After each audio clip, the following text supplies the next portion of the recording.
Plyscaf was designed and engineered in Sarasota, Florida, and meets and exceeds OSHA requirements. To install a Plyscaf on a load-bearing wood frame wall, measure down 14 inches from the top of the load-bearing wood frame wall.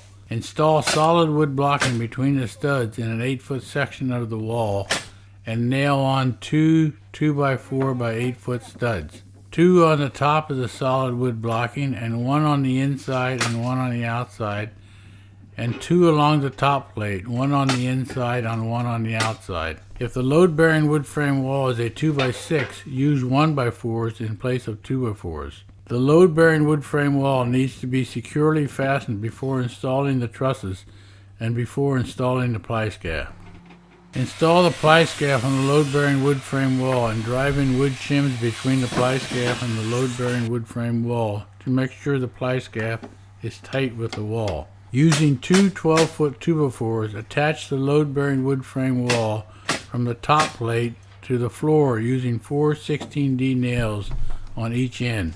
If it is a concrete floor, install 1/4 inch by 3 inch tap cons drilled directly into the concrete floor. Using the crane that has set the trusses, slowly lower the 66 sheets of plywood or whatever sheathing material the carpenter is using onto the Plyscaf, making sure it is centered on the Plyscaf.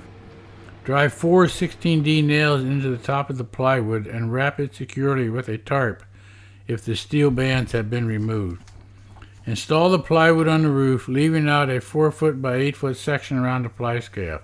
Upon completion, remove the Plyscaf and install the final sheet of plywood. One carpenter can prepare a load-bearing wood frame wall to receive a Plyscaf in 8 to 10 minutes. Without using the Plyscaf, it would take the laborer 8 to 10 hours to lift the same amount of plywood onto the roof, saving the framing carpenter approximately $250 to $300. To order Plyscafs, go to www.plyscaf.org. Plyscaf is manufactured under the federal patent number 5244057.